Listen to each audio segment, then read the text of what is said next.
Peace, Israel. Thy righteousness is an everlasting righteousness, and thy law is the truth. This is a video that will continue pertaining to the subject of Coniah. Now, I'm pulling out this board to explain a few things to you. All right, number one, Eliakim. Eliakim is Jehoiakim. He is the father of Jeconiah, Jehoiachin, Coniah, or Jeconiah, all the same man. Okay, so from Coniah, as mentioned in Matthew chapter 1 verse 12, this is Coniah. His father is Jehoiakim. His father is Eliakim, same man. So from this man, the rulership, which is known as the scepter in the house of Judah, what is known as the line of kings or the seed of David, okay, it went from Jehoiakim to his son Jehoiachin, from Jehoiakim to Jehoiachin, who is Coniah. From Coniah, the rulership, the scepter, was cut off. No man of this line will ever sit upon the throne of David, ever. None of his seed. He'll be cut off. So JC is irrelevant, absolutely irrelevant, because the seed is cut from the scepter right here. Now, Eliakim, his brother, is Mattaniah. Mattaniah is the same as Zedekiah. Zedekiah is the uncle of Coniah. So now what you have is the seed is being switched. It's being cut off. It's still the seed of David because Mattaniah, as well as Eliakim or Jehoiakim, they have the same father. So the seed of David is still the same. It's just not going to be coming out of Eliakim's line for what he did when he threw that roll in the fire. So his seed is cut off. They cannot hold the scepter or have the rulership anymore. That rulership now is given to Coniah's uncle, who is Mattaniah, who is the same man as Zedekiah. Okay? So from now on, the scepter comes out of the line of Zedekiah. It's still the seed of David. However, it is cut off right here with Coniah for what his father had done and what he has done. So you understand clearly what's happened here. After Jehoiachin, it is irrelevant. So to list Jesus Christ in this lineage is foolish. But the Most High tripped them up because they're liars anyhow. And this is to be made plain. All right, once again, peace, Israel. Thy righteousness is an everlasting righteousness, and thy law is the truth. Now, we will get into this book, and we will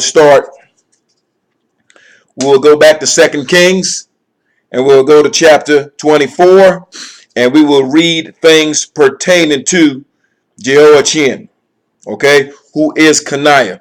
We will start at verse 8 because this verse 8 pertains to Coniah. We'll read from verse 8 all the way through verse 17. This will kind of explain what we've just seen on that board. Okay, so let's begin here. Once again, 2 Kings chapter 24, and we will read starting at verse 8. And verse 8 reads, Jehoiachin, who is Coniah, was 8 years old when he began to reign, and he reigned in Jerusalem 3 months. And his mother's name was Nehushta, the mother of Elnathan of Jerusalem. And he did that which was evil in the sight of Yah, according to all that his father had done. Remember his father being Jehoiakim, who was evil and burnt up the scroll and threw it in the fire that Jeremiah had commanded Baruch to write. Verse 10, At that time, the servants of Nebuchadnezzar, king of Babylon, came up against Jerusalem, and the city was besieged. It's surrounded. And Nebuchadnezzar, king of Babylon, came against the city, and his servants did besiege it. And Jehoiachin, who is Coniah, who is Jeconiah, and the king of Judah went out to the king of Babylon, he and his mother, and his servants, and his princes, and his officers, and the king of Babylon took him in the 8th year of his reign. Verse 13, and he carried out thence all the treasures of the house of Yah, and the treasures of the king's house, and cut in pieces all the vessels of gold which Solomon king of Israel had made in the temple of Yah, as Yah had said. So it was told that this would happen. Okay, so now what's happening is that what has been prophesied is pretty much coming to pass. Verse 14, and he carried away all Jerusalem, and all the princes, and all the mighty men of valor, even 10,000 captives, and all the craftsmen and smiths.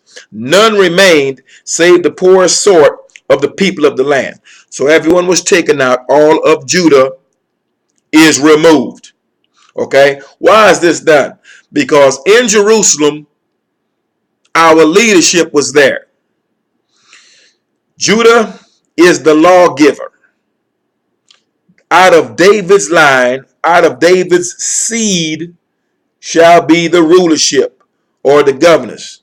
Judah holds the scepter.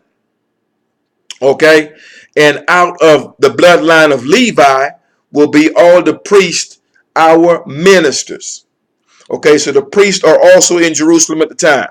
So our governors or our kings failed, and also the priests failed.